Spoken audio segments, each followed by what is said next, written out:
बहुत समय पहले की बात है। एक छोटे से गांव में राजू नाम का गरीब, ईमानदार और मेहनती लड़का रहता था। गर्मियों की दोपहर, तेज धूप में गांव की पगडंडी पर राजू अपने फटे पुराने कपड़ों में चल रहा था। उसके पैरों में चप्पल तक नहीं थी, पर चेहरे पर एक अजीब संतोष झलक रहा था। अचानक सामने से एक अमीर व्यापारी का बेटा आकाश आता है। अरे राजू, वो इतनी धूप में नंगे पाँव कहाँ जा रहे हो?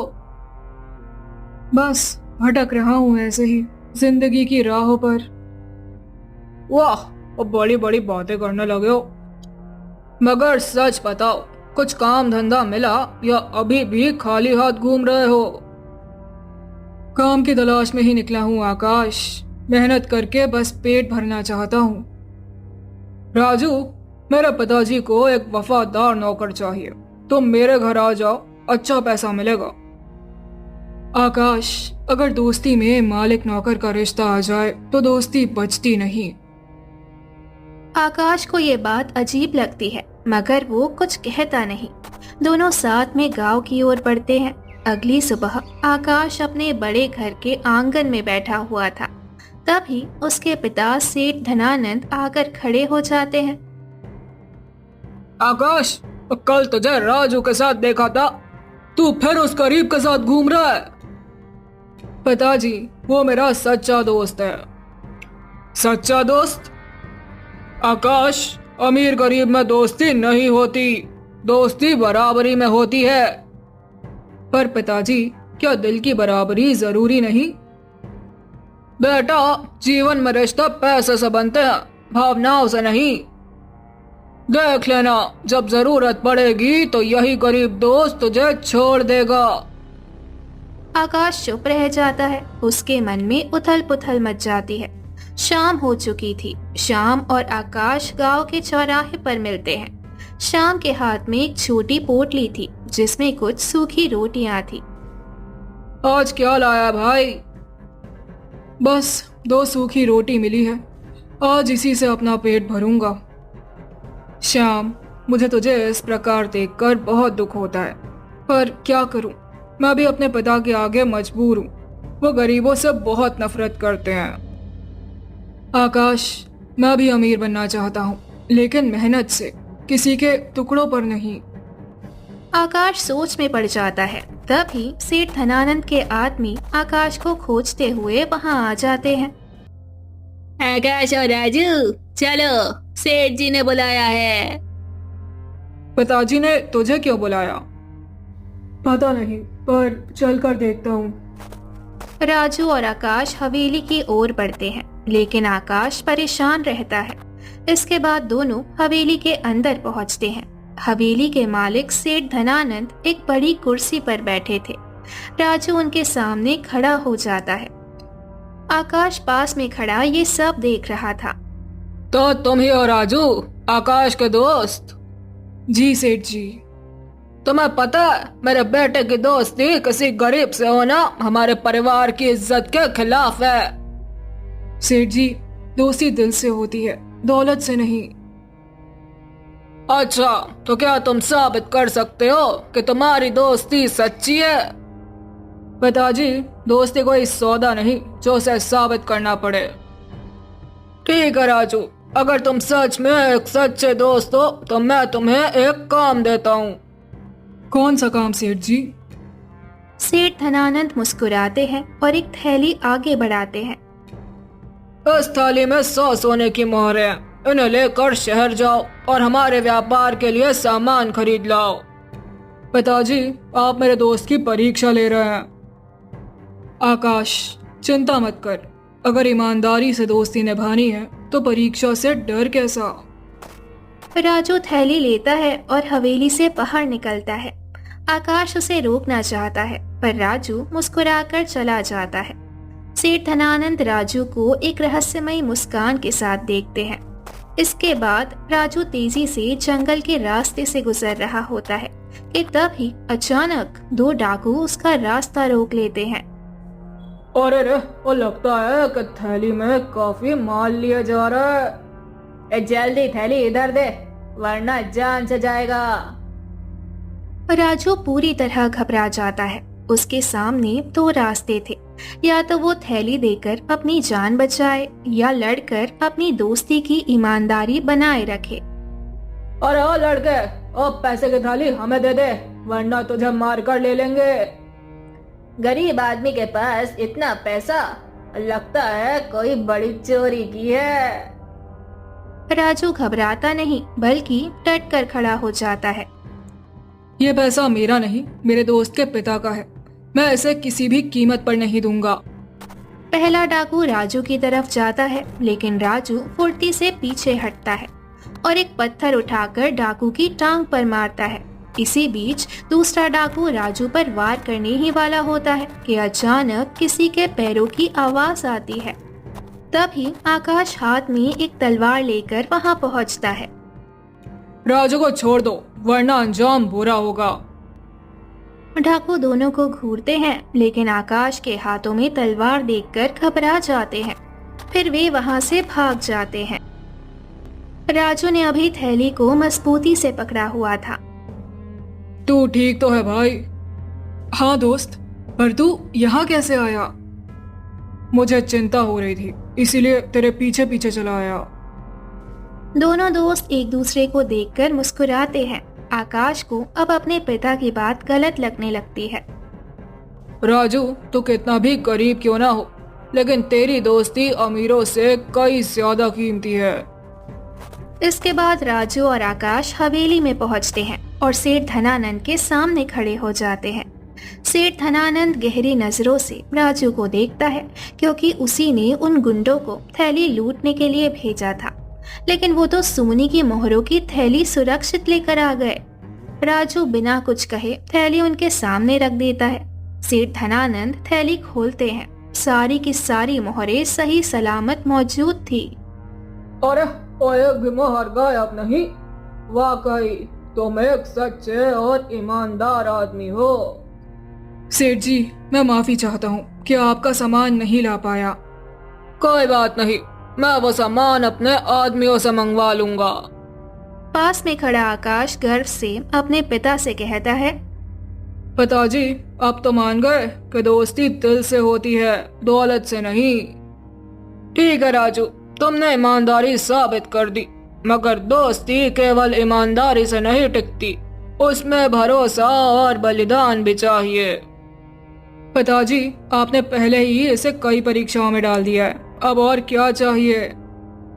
राजू, अब जब तुम्हारी दोस्ती आकाश से हो ही गई है, तो तुम हमारे परिवार का हिस्सा बन गए हो, तो मैं चाहता हूँ कि तुम मेरे व्यापार में मेरी मदद करो। सेठ जी, मैं ये जिम्मेदारी खुशी खुशी निभाऊंगा, लेकिन मैं अपनी मेहनत से आगे बढ़ना चाहता हूँ, किसी का एहसान लेकर नहीं। सेठ धनानंद पहली बार राजू की सोच से प्रभावित होते हैं।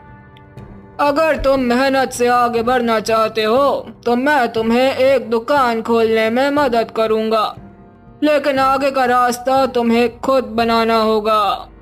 सेठ जी, आपका बहुत धन्यवाद, मैं ये मौका पूरी मेहनत से निभाऊंगा। गांव के चौराहे पर राजू की छोटी सी दुकान खुलती है। राजू इस दुकान में अनाज और जरूरत का सारा सामान रखता है। राजू दुकान में बैठे ग्राहकों को सामान दे रहा होता है, तभी आकाश पहली बार वहां आता है। तो भाई, अब तो व्यापारी बन गया। हाँ, तेरे जैसा दोस्त जो मेरे पास है। लेकिन आकाश, व्यापार में भी ईमानदारी सबसे जरूरी चीज होती है। वे दोनों आपस में बातें करने लगते हैं। तभी वहां गांव का एक गरीब आदमी आता है। वो भूखा और थका हुआ लग रहा था। राजू बिना कुछ सोचे चावल की एक पोटली निकालकर उसे दे देता है। राजू, अगर हर किसी को उधार देगा तो तेरा व्यापार कैसे चलेगा? आकाश, अगर व्यापार का मतलब सिर्फ पैसा कमाना होता तो मैं इसे कभी ना करता। मेरा व्यापार लोगों की सेवा के लिए भी है। आकाश उसकी बात से प्रभावित होता है। वो सोचता है कि राजू का दिल वाकई सोने से भी ज्यादा कीमती है। राजू की दुकान चलने लगती है। लोग उसकी ईमानदारी से खुश थे, लेकिन ये बात गांव के एक और व्यापारी बाबूलाल को पसंद नहीं आती। वो इस दुकान को बंद करवाने की सोचता है। बाबूलाल अपने गुंडों के साथ अपनी हवेली के बाहर बैठा हुआ था। अगर ये गरीब लड़का इसी तरह व्यापार करता रहा तो मेरा धंधा चौपट हो जाएगा। तो फिर इसका कोई इंतजाम करना होगा मालिक। बिल्कुल, इसे सबक सिखाना पड़ेगा जिससे कि ये अपनी दुकान हमेशा के लिए बंद कर दे। मालिक, अगर इसकी दुकान में चोरी हो जाए तो लोग इस पर भरोसा करना बंद कर देंगे, और अगर चोरी के लिए इसका इनाम लगा दिया जाए तो ये गांव छोड़कर भाग जाएगा।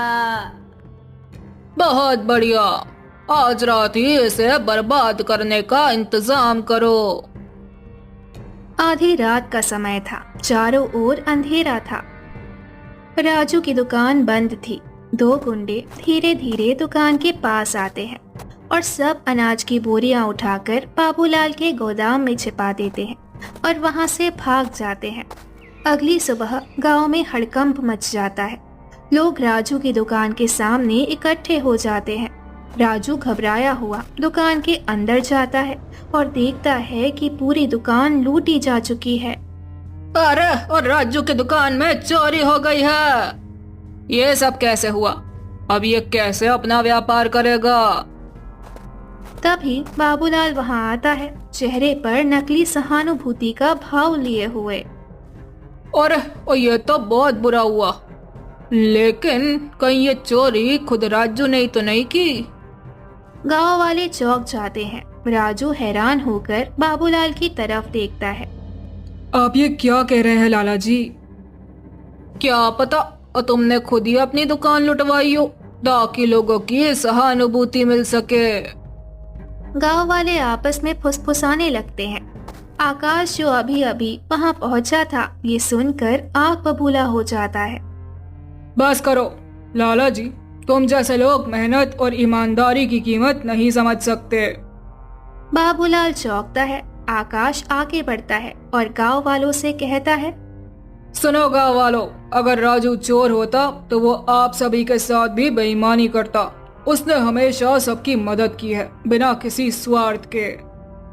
ये सुनकर गांव वाले भी सहमत हो जाते हैं। आकाश सही कह रहा है, राजू की ईमानदारी पर शक करना गलत होगा। लाला हरि प्रसाद को ये देखकर गुस्सा आ जाता है, लेकिन वो खुद को शांत बनाए रखता है। अगर तुम इतने ईमानदार हो तो इस चोरी का सबूत लेकर आओ। ठीक है, अगर राजू ईमानदार है तो सच खुद ही सामने आ जाएगा। शाम का समय था। आकाश, हमें चोरी करने वाले को पकड़ना ही होगा। हाँ राजू, तो चिंता मत कर, हम दोनों मिलकर चोर को पकड़ लेंगे। इसके बाद आकाश और राजू रात में चोरी के सुराग तलाशने के लिए दुकान के पास छानबीन करने लगते हैं। अचानक उन्हें ताले के पास एक टूटा हुआ कड़ा मिलता है। राजू, ये तो किसी चोर का कड़ा है। ये कड़ा मैंने पहले भी देखा है। ये तो लाला हरि प्रसाद के गुंडे नंदू का है। तो अब हमें बस उसे पकड़ना है। अगली सुबह गांव के सभी लोग फिर से इकट्ठे होते हैं।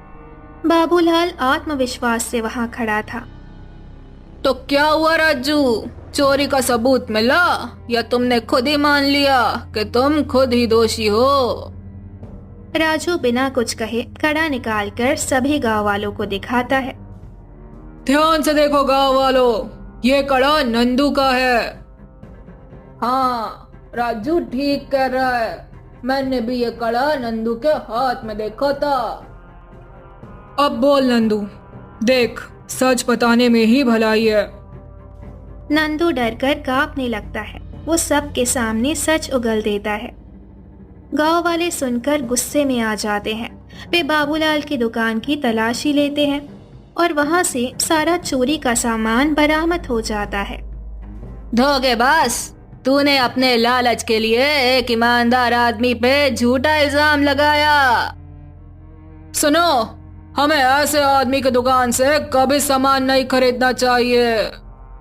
ये सुनकर बाबूलाल को गुस्सा आ जाता है। सेठ धनानंद को सारी बात पता चलती है। तब सेठ धनानंद बाबूलाल को गांव से बाहर निकाल देते हैं, क्योंकि बाबूलाल ने उसके साथ भी बहुत बुरा बर्ताव किया था। इसके बाद दोनों दोस्त खुशी खुशी गले मिलते हैं। अब राजू की दुकान और भी तेजी से चलने लगती है। आकाश और राजू की दोस्ती गांव में मिसाल बन जाती है।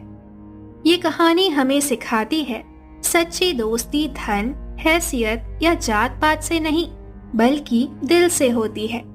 सच्चा दोस्त वही होता है जो हर कठिन समय में आपके साथ खड़ा रहे, ना कि आपके हालात देखकर रिश्ता तय करे।